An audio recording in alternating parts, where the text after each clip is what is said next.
Okay, you're given the coordinates for both of the foci of a hyperbola, and you're also told that one of the vertices is at 0, 2. So you should start with a sketch that looks like this one down here, labeling the foci that are in red here, -5, 2, and 3, 2.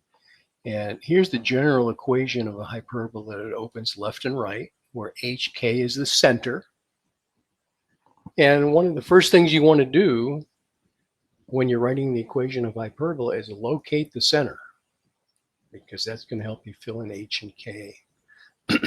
And the center is the midpoint of the segment joining the vertices, if you know both vertices, or it's the midpoint of the segment joining the foci. In our case, we know the x coordinates of the foci are -5, 3, so the midpoint of that segment occurs at -1, 2. And right away, that allows us to reach this point, x plus 1, the quantity squared over a squared, minus y minus k, which is this y coordinate right there. Quantity squared over b squared equals 1. Now we have to find a and b. And a is the distance from the center to a vertex. So here I've located both vertices, 0, 2 and -2, 2. The distance from the center to a vertex is 1.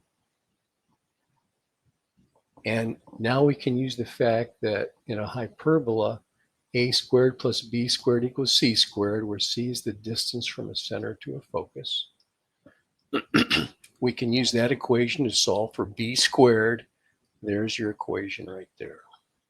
X plus 1, the quantity squared, over 1 squared, minus y minus 2, the quantity squared, over 15 equals 1.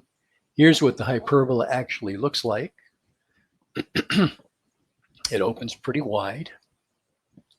And here's the same hyperbola with the asymptotes displayed. And there's the equation of the asymptotes right there. Notice that we have to include the h and the k in the equations for the asymptotes. We're essentially transposing from 0, 0 to hk. And finally,